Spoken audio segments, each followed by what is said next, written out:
नमस्कार, माझ्या हॅपी चॅनलमध्ये आपल्या सर्वांचं स्वागत आहे। तर मी ह्या व्हिडिओमध्ये घराच्या साफसफाईपासून तर थेट दिवाळीच्या दिवशीपर्यंतचा व्हिडिओ शूट केलेला आहे। तर तुम्ही शेवटपर्यंत नक्की बघा। आपल्या घराची आपण सजावट करतो, स्वतःची करतो, तर मी नक्कीच ह्या व्हिडिओमध्ये सगळं दाखवलेलं आहे। दिवाळी म्हटलं की साफसफाई आलीच। साफसफाईची सुरुवात केली मी माझ्या गॅलरीपासून। गॅलरी वगैरे सगळं साफ करून नंतर माझ्या ज्या रूम्स होत्या त्या पण एकदम साफ केल्या।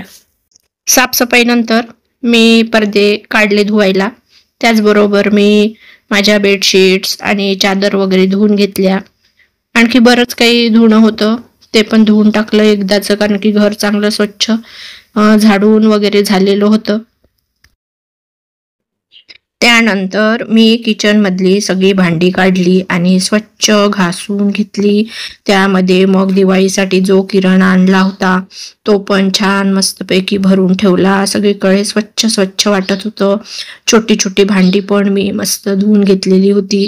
खूप जास्त भांडी नाहीत माझ्याकडे, पण ती लावल्यानंतर एवढं प्रसन्न वाटायला लागलं, खूप छान वाटायला लागलं। दिवाळी म्हटलं की साडीची खरेदी आलीच। साड्या भरपूर असतात सगळ्या लेडीजकडे, पण एक आपण दिवाळीच्या निमित्ताने साडी घेतो बघा। ही मी साडी घेतलेली होती आणि कशी वाटली? मस्त वर्क आहे, यामध्ये दिसत नाहीये पण खूप छान असं चमचम वर्क होतं आणि रात्री घालण्यासाठी खूप छान मस्त साडी वाटली मला। नवीन प्रकार वाटला, त्याच्यामुळे मी ही साडी खरेदी केली। आता तर साडी घेतली मनपसंत आणि मग लगेच ब्लाऊज मिळालं पाहिजे म्हणून मी गेली टेलर बाईकडे आणि तिथे लगेच मी ब्लाऊज शिवायला टाकलं। तिला म्हटलं मला वेळेच्या आत ब्लाऊज पाहिजे। दिवाळी फराळ म्हटला की आपल्याला चकली ही फार आवडत असते। मग मी सर्वात पहिले तर भाजणीची तयारी केली, कारण म्हटलं हे दळून आणलं तर मग आपण निवांत होतो। माझी ही भाजणी इथे तयार झाली आणि लगेच मी थंड झाल्यावर दळायला पण दिली।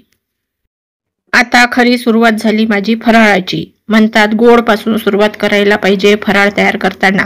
तर मग मी छानपैकी असे गोड शंकरपाळ्याची तयारी केली आणि खूप छान असे माझे शंकरपाळे पण झाले। चवीला पण फार उत्तम असे झाले आणि मी माझ्या पद्धतीने केले। माझी पद्धत खूप वर्षापूर्वीची जशी आहे तशीच आहे आणि ते खूप छान होतात आणि मी छान खुसखुशीत असे शंकरपाळे केले, जे की माझ्या परिवारात सर्वांना आवडतात आणि मला पण आवडतात। ही माझी अशी गोडापासून फराळाची सुरुवात झाली। मी एका दिवशी एकच फराळाचा आयटम करत असते। जर दोन दोन आपण घेतले ना तर मग काहीतरी बिघडतं, घाई होते। त्यामुळे मी एकदम निवांत असं एकच पदार्थ बनवत असते। आता दुसऱ्या दिवशी मी खारे शंकरपाळे बनवले। खारे शंकरपाळे पण मला खूप आवडतात। गोड तर बनवतेच, पण प्रत्येक वेळेस मी खारे शंकरपाळे बनवत असते। हे बघा, मी पीठ वगैरे मळून थोडंसं त्याला थांबली अर्धा तास आणि त्यानंतर माझे खूप छान असे हे शंकरपाळे झाले। हा झाला माझा दुसरा आयटम। 2 दिवसाआधीच मी भाजणी भाजली होती आणि त्याचं पीठ पण मी गिरणीवरून दळून आणलेलं होतं। तर आता तिसरा दिवस होता, तर बोलले मग तिसऱ्या दिवशी आता आपण चकलीच बनवूया आणि इथं मी सुरुवात केली चकलीची। अशा प्रकारे मी ह्या कागदावर चकल्या करून घेत असते आणि थोडे मिस्टर पण करू लागले, त्याच्यामुळे थोडं इझी गेलं मला चकली बनवणं। मी खूप वर्षापासून ज्या पद्धतीने चकली बनवते, भाजणीची माझी पद्धत जी आहे तीच मी कायम ठेवलेली आहे आणि त्यामुळे ती परफेक्ट बनते। बघा किती छान काटे पण आले आहे आणि कलर पण खूप छान येतो आणि शेवटीपर्यंत सुद्धा ही खुसखुशीत अशीच माझी ही चकली राहते आणि खायला पण खूप स्वादिष्ट असते। फक्त खुसखुशीतच नसते तर ती खायला पण खूप स्वादिष्ट बनते।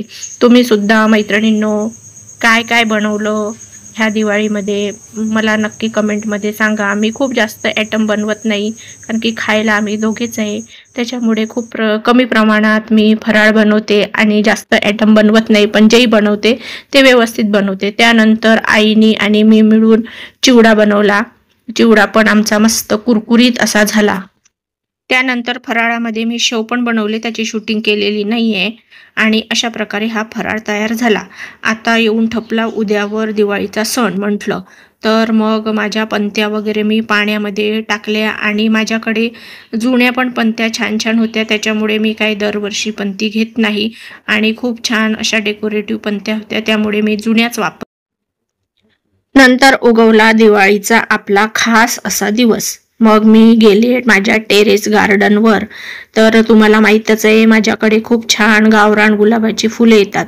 तर मी ही मस्तपैकी फुले तोडली आणि मी खूप छान डेकोरेशन करणार आहे. या फुलांपासून रांगोळीत पण वापरणार आणि हॉलमध्ये पण एक डेकोरेटिव्ह ॲटम करणार आहे. आणि मग हे हळदीची पानं दिसतात ना, ते पण तोडले मी, डेकोरेशनसाठीच तोडले.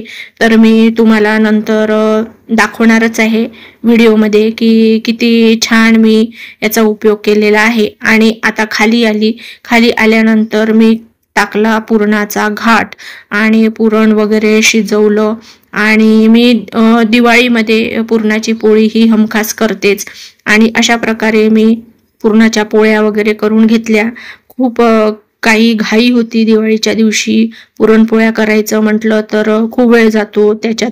ते पुरण शिजवायचं, वाटायचं आणि पद्धतशीर अशा पुरणपोळ्या करायच्या. फक्त पुरणपोळ्याच करायच्या नाही, तर त्यासोबत आपल्याला कढी, भजे आणि साध्या चपात्या, सार, भात हे खूप काही आयटम करावं लागतात.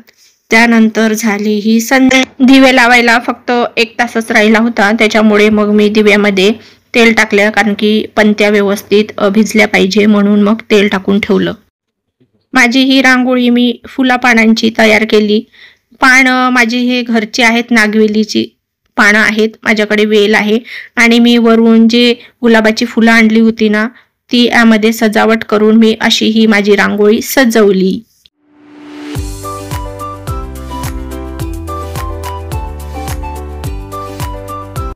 त्यानंतर बॉर्डर रांगोळी पण काढून घेतली आणि छोटे छोटे नक्षी हे साच्याच्या साह्याने मी काढलेले आहेत. टेरेसवरून जी मी हळदीची पानं आणि गुलाब आणले होते, त्याच्यापासून मी हॉलमध्ये असं डेकोरेशन एक ॲटम केला आणि फ्लोटिंग असे माझे गुलाब तयार झाले.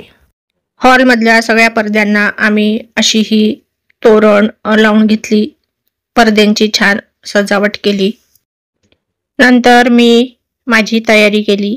मी मस्तपैकी माझी ही नवीन साडी, शिवून आणलेलं ब्लाऊज वगैरे घातलं आणि अशापैकी हलका हलका मेकअप करून तयारी केली. बघा, हे हॉलमधली इतकी छान दिसू लागली होती फ्लोटिंग गुलाब मी घरी तयार केलेली. आणि हॉल पण छान सजला गेला.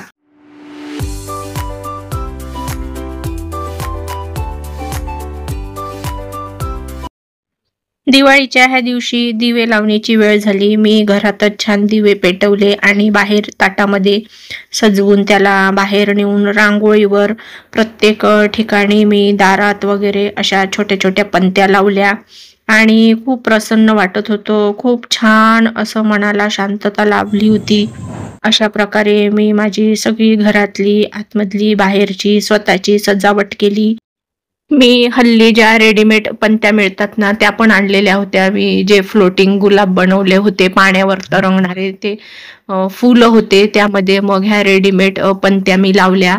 खूप उठून दिसत होत्या. रांगोळी पण रात्र झाली तर खूप छान दिसायला लागली. पूर्ण घर माझं छान सजलं.